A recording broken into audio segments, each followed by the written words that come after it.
So before any former or current fighter gets sued, arrested, some kind of crazy allegation, I want to talk about this co-main event.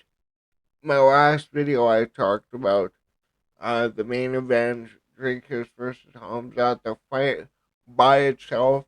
I have another video I want to do specifically on Hamza Chimaev and what to do with his star power and the engagement he brings and the fans, everything. But, oh my god, man. Lerone Murphy is incredible. Now, I really slept on Lerone Murphy for a while now. I always knew he was talented.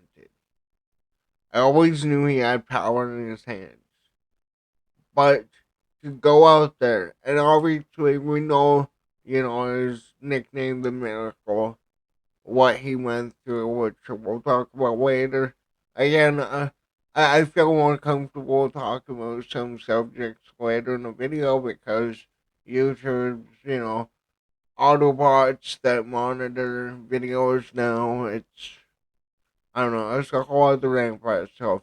But what I find Lerone Murphy does really well is that this guy is very well rounded.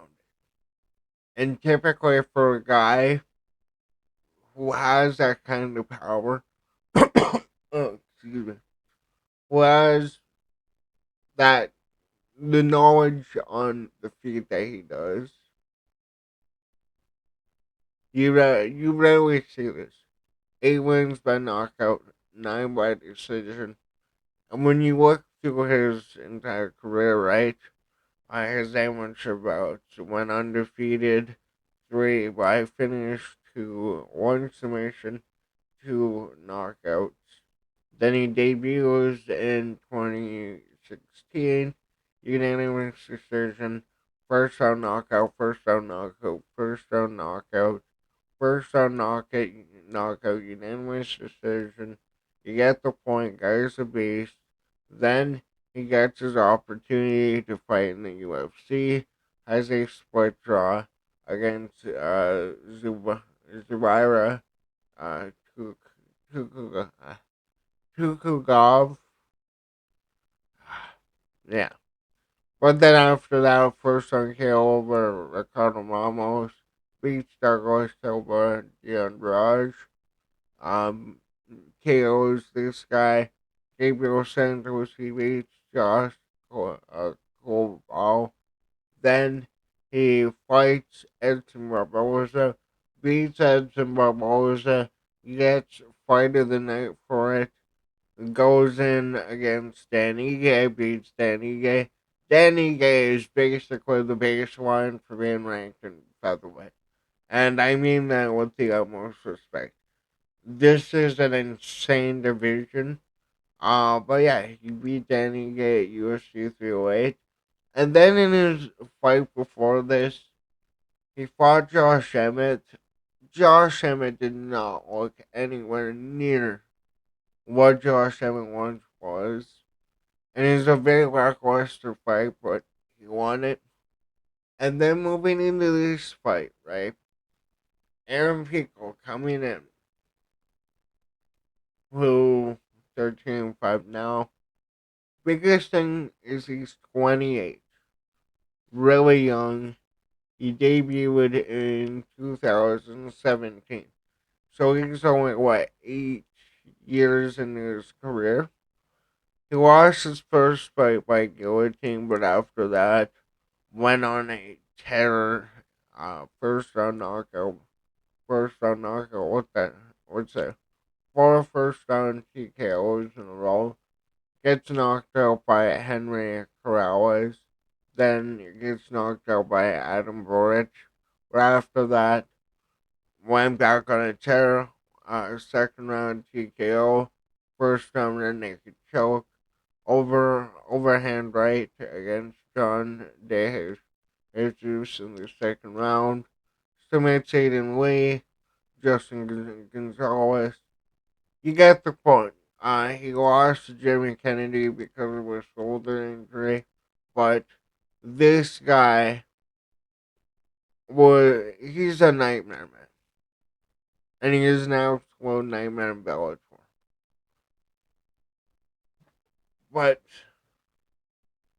for the longest time, we have all known what Bellator has been.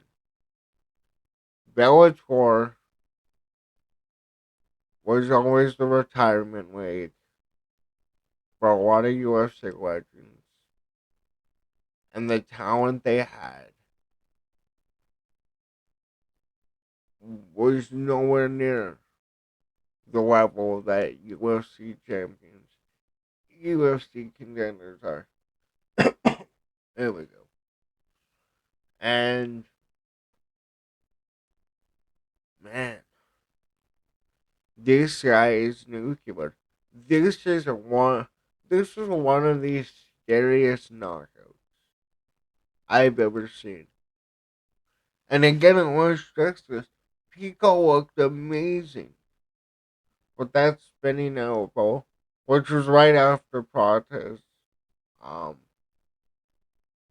it was brutal, man. Like I don't even want to risk, you know, showing the up close photos and that, but go look them up. They are the wicked man. But this is how you put yourself in the conversation. Now, he jumped up to number 5 on the Tapology fan rankings again. Tapology, greatest website in MMA. UFC.com is trash, but yeah. So you got Volkanovski champion. Marcel Webb 19-0, number 1 contender, but he's not getting a shot. Then you have Diego Lopez, who just lost Volkanovski, fighting John Silva, who John Silva is number 9, coming off of a submission against Bryce Mitchell. And, fights with the fighting nerds. Insane, scary dude who showed that he has a submission game in his last fight against Bryce Mitchell, who was really, really good on the ground. Arnold Allen, he beat Giga Chikadze. Um, Arnold Allen is not the number 4 contender. He's good, not number 4. Then they have Lerone Murphy at 5 with this win.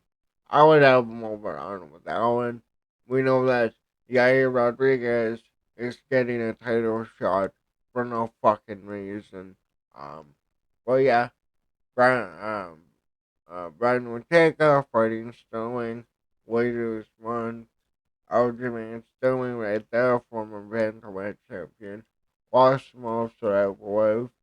But he did really good in the Cater fight. He really impressed me. Going silver right there, but like when you look at this division, there's a lot of fighters. Chef Mariscal right there, who has been on an absolute tear lately. Um, there are names in the featherweight division. There is talent in the featherweight division. And I think it's probably going to take, you know, a year or two, kind of like, the heavyweight division, right? To really, really get this division going. Well, with that win, man, he puts himself right in the conversation with fighting Volkanovski. Like, it was exactly what he needed after, a really good run. What finishes sell fights? Finishes make you advance in this sport. And you're absolutely ahead of Yair Rodriguez, who beat Pitbull by decision, and it was a boring fucking fight. Yeah. But I mean, we know, like I said, Yair Rodriguez, infinite title shots. Uh, title shot interim title shot, number one contender fight, title shot, or no, that was the number one contender fight. Um, but yeah, this division is incredible. Yusuf Zawal was right there too. Um, yeah, I forgot Steve Garcia, man. Steve Garcia, another insane fighter, was on a five-fight knockout streak. By Calvin Cater took him to decision. Man, this division is actually stacked. Which is my point, right? This guy jumped up major in this division. We're moving into the Paramount era in the U.S. I have to say that every time. It's depressing. But, like, this is now the era where streams, social media engagement, that is how this, you know, the UFC is going to be ran. MMA Guru, whether you like it or not, whether you're a big fan of his or not, he garners a sizable portion of the MMA community. And I like that over, John Morgan having it, or, I mean, Ariel earned it. Like, I never thought I'd become an Ariel defender, but like Ariel Hawani, especially with Nina Drama coming in, I respect him more and more. That guy actually, he worked for what he has. He is a true fan. But like, I forgot where I was going with this. Oh yeah, social media engagement. Um, you know, if we're gonna be moving into an era where anybody with a Paramount subscription can, you know, log in Saturday and throw on the fights, these names are going to become household names. The Instagram engagement. Um, I brought this up. I think I brought it up in my previous video. Hamza Chimaev, 10.5 million followers. That should theoretically skyrocket if people don't have to pay $80 for every pay per view. So that means like a Lerone Murphy, whether he wins the title or not, that performance really put him in a good position. He has a lot of leverage moving into 2026. And if I was him, I know he wants the title shot. I would either wait for both, fight the winner of Diego and Silva, which I know is a number one contenders fight. But again, he put himself ahead of them for now. Him versus John Silva would be incredible. I think that is the major one to make. You can, I mean, you can't do anything to Yair Rodriguez. He's the golden boy of the UFC. Conor McGregor, you mean nothing. Yair Rodriguez is the golden child. We all know that. He'll probably end up getting a title shot after he gets his, title shot that the UFC are going to give him at UFC No Shave for no reason other than he's a Mexican fighter. But like, this is a good set of names to put yourself in. These are a lot of guys who fans love to watch, who fans will want to pay for. Now, the problem that I think a Lerone Murphy could face, like let's say, hypothetically, he wins the belt. I could see him becoming an Israel Adesanya, and the fact where maybe he throws together a ton of finishers right now, wins the belt, and then it's just a decision margin. Unless it's a fighter that just is nowhere near their skill level of Lerone Murphy. They don't know distance control. Like, basically, a Marvin Vittori was to Israel Adesanya or Paulo Costa. Um, but that is what you need to do. Like, and again, from the UK, the whole story about him getting shot and surviving. The UK market is huge.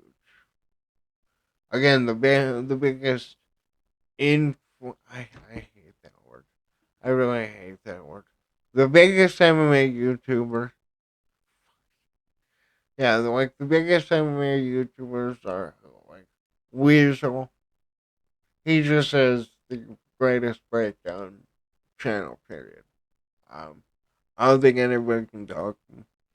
MMA Guru, I would say, as far as the MMA community, I feel Guru garners more of that. Where you look, the big thing with Guru, a lot of people don't really look at is his engagement on like his streams, his videos. It's unreal, especially in the niche that we're in. But yeah. Besides the point, oh yeah, like you look at an MMA Guru, you look at Renato Moicano, who went on Guru's live stream after doing a shitty press conference. But you go over to you look at Moicano's YouTube channel, he's killing it, man. What is he at? Um, let's see here. YouTube. I actually have been watching a lot of Moicano's channel lately. Uh, oh, for fuck's sake. Renato Moicano.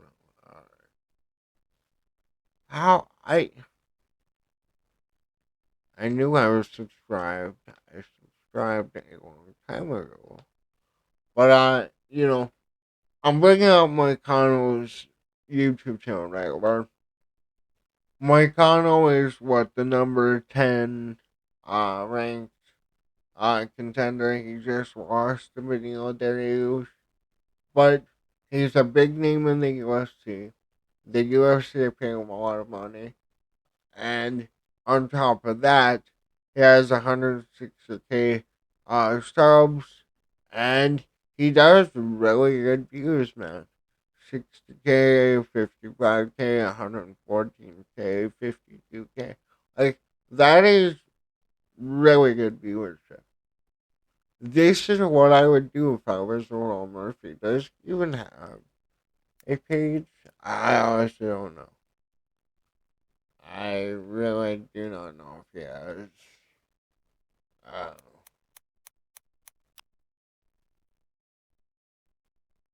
no.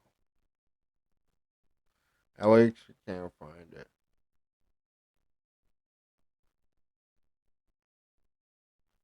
Um, hold up. Okay, let's watch Yeah. this. So Let's watch this for a second. Now, this may actually contradict the last 3 minutes of what I was saying.